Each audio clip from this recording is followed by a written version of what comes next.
What does it mean to be resilient? Are we born with a finite amount of resilience and once it's depleted?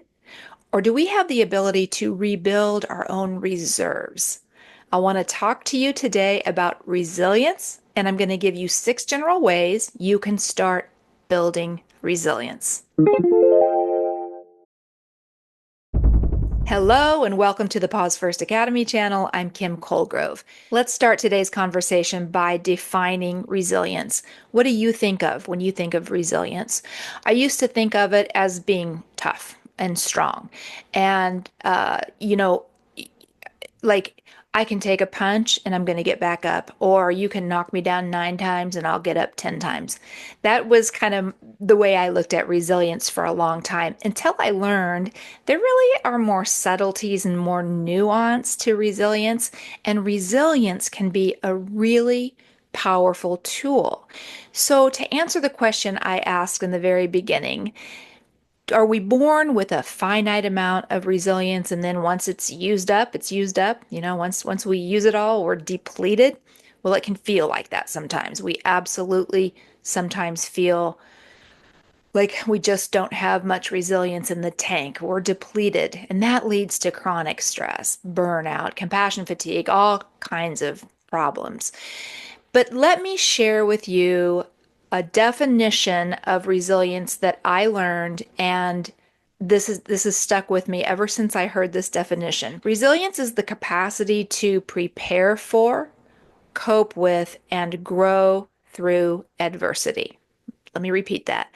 Resilience is the ability to prepare for, cope with, and grow through adversity.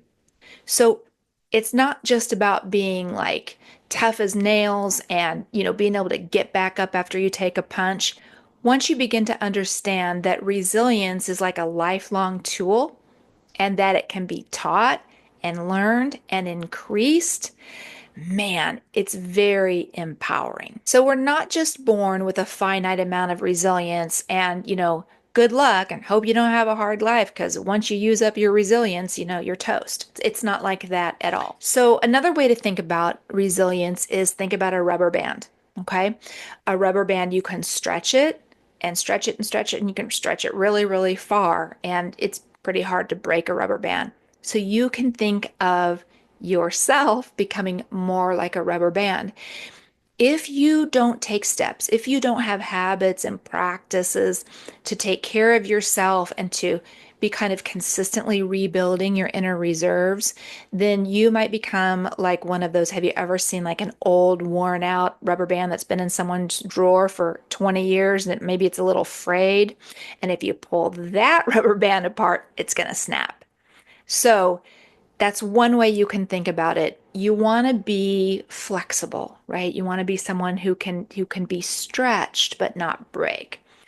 Another way to think about it is like a tree, like a palm tree or any kind of a tree in a really bad storm, like when it's just crazy windy, and you see those trees when you see footage of those horrible storms like a hurricane. And you see those trees that bend way, way, way, way over, and you just cannot believe they don't snap, but they manage to survive the storm and come back up.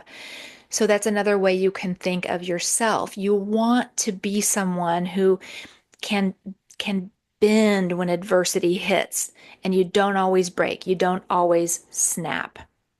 One more image that might be kind of familiar to you is, have you ever seen a picture of a flower or a weed that's pushing up through concrete or pushing up through very, very dry earth that just looks like nothing could grow there, but you see one little flower or one little thriving weed that's pushed up through that dry earth? That's another way to think about resilience. So somehow, some way, that weed or that flower managed to dig its roots down so far into the earth that it was able to find a source of water or a source of food to sustain itself. And that's why it was able to grow and push through the earth and is thriving in spite of all appearances, in spite of the adversity of the dry ground or the concrete, right? So those are some examples of resilience. All right. I want to share with you now 6 general ways that you can begin increasing or building your own resilience. All right. Some of these are kind of simple, stupid, but um, you know, what I've learned in the work that I do is that most adults are really not very good about self-care. And that's the one that we're going to start with, self-care. You say to adults, self-care, and most people roll their eyes. One, I don't have any extra time in my day to do a bunch of bubble baths and, massages and things. That's not really what I'm talking about. When I talk about self-care in this context, I'm talking about you taking care of your mental health, your emotional health, and your physical health. So, paying some attention and giving a little bit of time and effort to yourself. You cannot go through your entire life on autopilot in survival mode with an utter lack of self care and think that you're going to be healthy and develop resilience reserves. So that's something to think about. And there are many, many ways that you can improve your self care very simply with just a minute or two a day. But let's just start here. Put yourself on your list, add yourself to your list, and then find a 1 minute or 5 minutes a day just to slowly begin to improve your self care. I have endless tricks, tips, and tools. I'm going to give you some of those today. And also, you can go back and scroll through my videos for ideas about how you can improve your self care. So that's number one. Number two, people, friendships, community, connection. Human beings, we are not lone wolves. Now, some of us like to be alone. We need our downtime. We need our alone time. Some of us are more hermits, more loners than others, and that's okay. The older I get, the more I enjoy being by myself. When I was young, I was extremely social, and the older I get, the more I like my own company and I like a smaller, quieter life. However, when we are depleted, when our resilience ain't what it ought to be, and we're feeling down or low or depleted, for many of us, a go-to is to withdraw and to isolate. And that's a big problem for human beings because we are built for connection. So if you have kind of allowed yourself to slip into a pattern where you don't see people much, you don't have really any social life. Maybe you have some issues with your interpersonal relationships, whatever that might be. I encourage you to consider ways you can be a little bit more social or at least spend time with one family member or friend or someone that you enjoy being around. We are built for connection. So that's number two. All right, let's move on to number three. Adaptability. Most human beings are not great with adaptability. You have to find a way to accept change. Most of us hate change, and change throws us off. Comfort zones are what we like. We like when we get in a place in our life where we know what to expect and we're in kind of a comfort zone. However, if there's one thing you can count on in life, it's that things are going to change. I mean, it is the one constant. Life is always changing. So if we become a creature of the comfort zone and we become resistant to change, or every time something changes, we flip out because we can't handle the change, life is going to be much more difficult than if we can just train ourselves to be adaptable. So, how can we do that? How can we get better at accepting change? Well, in my opinion, one of the best ways that you can train yourself to accept change is to understand mindfulness. Now, right now, I'm not even really recommending any kind of a practice. I'm just talking about you understanding the concept of mindfulness. If you can just understand that and start to experiment with it or practice a little bit, and you start to notice how often you are actually checked in right here, right now, to this moment in time, no matter what's happening.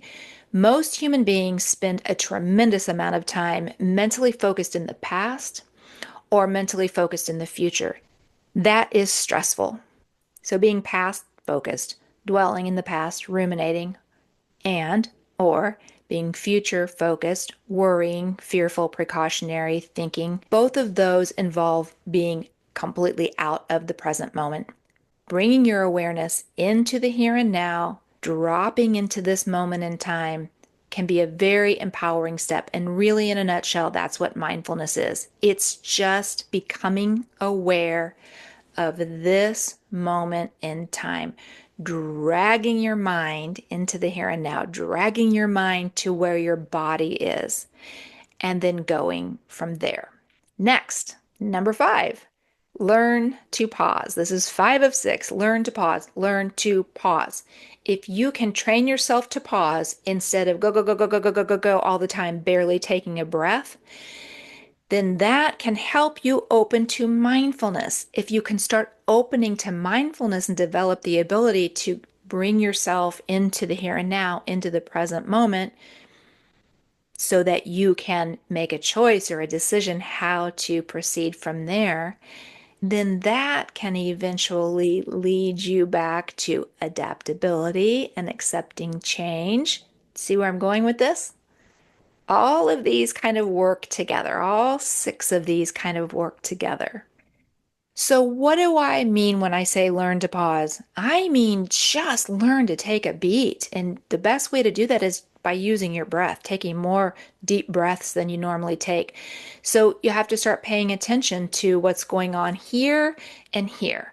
So, when you become overwhelmed, stressed out, angry, upset, flooded, all those bad feelings, train yourself to just pause and take a breath. This is probably the most powerful suggestion I'm giving you today, just learning to pause.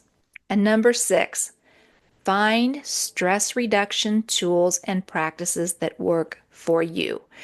I teach people about breathing, nervous system regulation, meditation, mindfulness, but maybe none of those really appeal to you. Now, of course, we all have to breathe, so, do keep breathing. Maybe you can start to use breathing on purpose as a stress reduction tool, but what else can you do? There are all kinds of small ways you can begin to reduce your own stress that don't cost any money, don't take up a ton of your time. So things like taking a walk outside. There's a lot of research to support being outside, taking a walk, being in nature, helping to reduce your stress. There's also research to support spending time with pets as an evidence-based stress reduction tool. Maybe you like to garden. Maybe you like to cycle. Maybe just sitting with someone you care about and having a conversation. There are so many little habits and tools and practices you can use that actively help to bring down your stress levels. Okay, quick review. 6 general ways you can begin to increase your own resilience. 1, self-care. Taking care of your mental, emotional, and physical health. Little changes make big improvements. Number 2, people, community, connections, friendships, relationships. Remember I said, we humans, we are pack animals. We are not really lone wolves. So try not to isolate and withdraw when you're feeling bad. Spend time with people you care about. Find your community that will help build your resilience. Number 3, adaptability. Finding ways to accept change and flow with change instead of always being resistant to change. Number 4, mindfulness. Just starting to wrap your brain around and understanding what it means to be mindful and how you can develop the ability to bring yourself into the present moment anytime it will serve you. Number 5, learn to pause. Just learn to pause. Remember, I said just learn to take a beat. And if all you do is take one deep breath during that pause, that's fine. That one deep breath can be just enough reset to help you move forward and respond to the situation instead of always being habitually reactive. So, number 5, learn to pause. And number 6, find stress reduction habits, practices, and tools that work for you. You don't have to do what anybody else is doing. You don't have to go listen to some guru or influencer and try and do all the things they're doing. Find the things that work for you. Keep it simple. Try to find practices and tools and skills that you find pleasant and doable, and just start doing it. If you will consider these 6 things and start thinking about how could I start integrating some of this maybe in just 5 minutes a day, I promise you little changes will make a big, big difference. Okay, here's the wrap up. Big finish. Resilience is the ability to prepare for, cope with, and grow through adversity. Remember, it's like that rubber band. You want to be able to stretch instead of break, or like the tree in the storm, you want to be able to bend instead of break. So that's resilience. Resilience can be taught, learned, and increased. And I gave you 6 general ways that you can start building your own resilience. If I can help you any further, or if you have any questions, please feel free to reach out to me. My contact information, everything you need to know is in the description box below. Okay, friend, go forth and build your resilience. That's all I have for you today. I really appreciate your time. Thanks for being here. If you haven't yet, I'd love for you to subscribe to the channel, and I will see you next time.